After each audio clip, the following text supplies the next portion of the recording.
I was supposed to do that for Korn's first album because that's how the music video starts for Blind.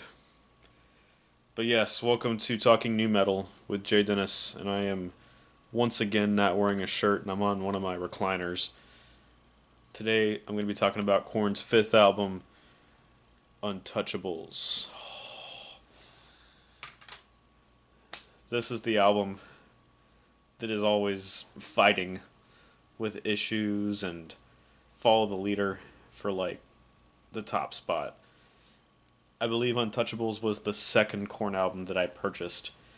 The first one I got, I'm 100% sure was See You on the Other Side. Because when they put out See You on the Other Side, that's when I really started to listen to them and really started to get all their albums. I was in high school. And,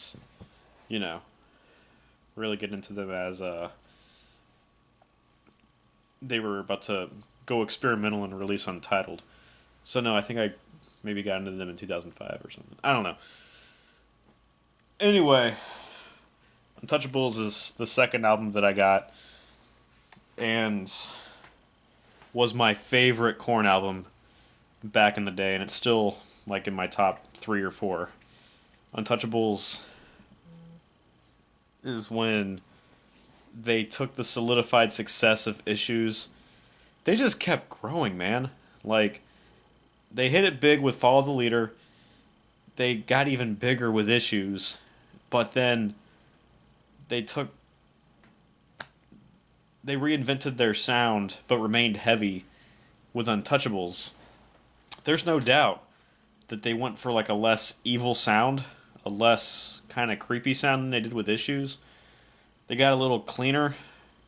Because, take songs like Thoughtless and Here to Stay. Take the singles. Take Here to Stay, Thoughtless, and, let's face it, there really isn't a KORN album that you can't say has evil sounds or doesn't sound kind of creepy. It's part of their sound. It's part of Jonathan Davis's voice to have that haunting tone that he has. But they just, once again, they followed that pattern of consistent sound to experimental sound with interludes. This was consistent from start to finish.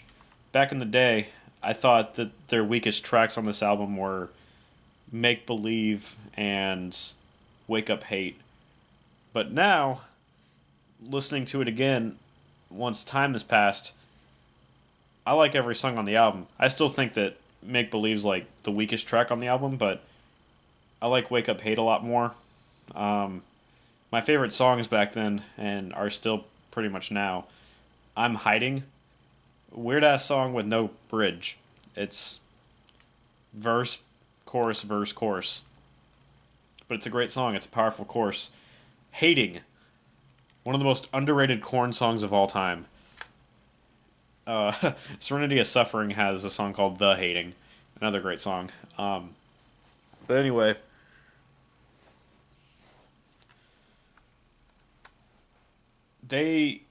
with Serenity of Suffering, they took a lot of Issues influence, but with the big, loud choruses that are present in Untouchables, they did the exact same thing with that. I keep saying that Serenity of Suffering sounds like the era between Issues to Take a Look in the Mirror. That's what they sound like, that they're deriving their sound from. They sound like they went back to that mindset that they had between the years of 1999 and 2003, which is when their choruses got bigger, louder. Jonathan Davis got even better at singing.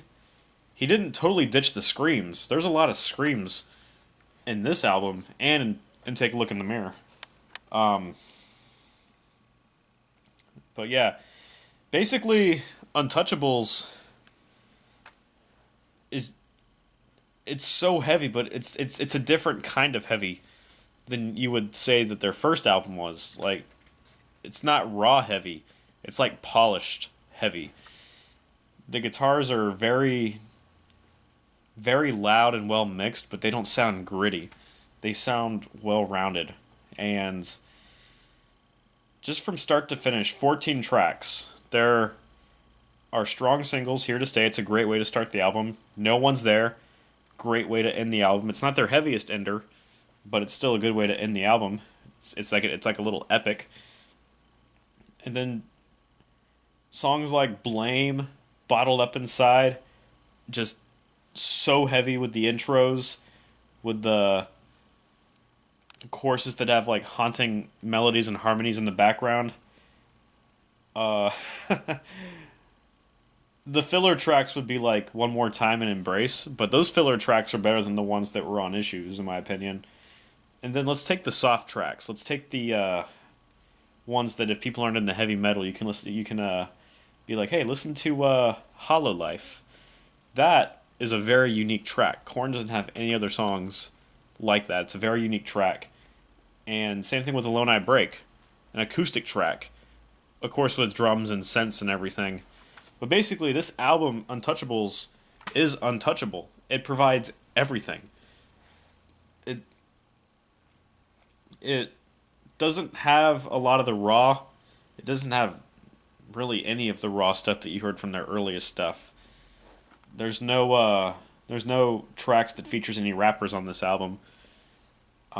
They took like a two album break from that until they got back with Nas on their follow-up album.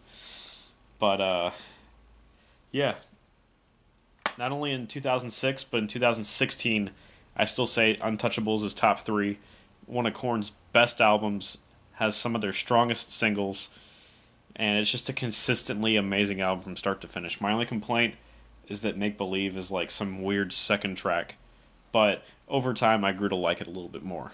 But that's just something that kept the album from pure perfection. Requires some nitpicking, but all right. In case I didn't say it already, best tracks on the album are Bottled Up Inside, Hating, I'm Hiding, maybe Blame. But yeah. With every KORN album, my favorite songs are non-singles. That makes me cool, right? That was Talking Nu Metal with Jay Dennis. KORN's 5th album's Untouchables. One of their best albums. And next video I'm going to talk about Take a Look in the Mirror. Yeah, round 2, we're gonna something like yo, even as I hold my own, is this what it's like to be grown?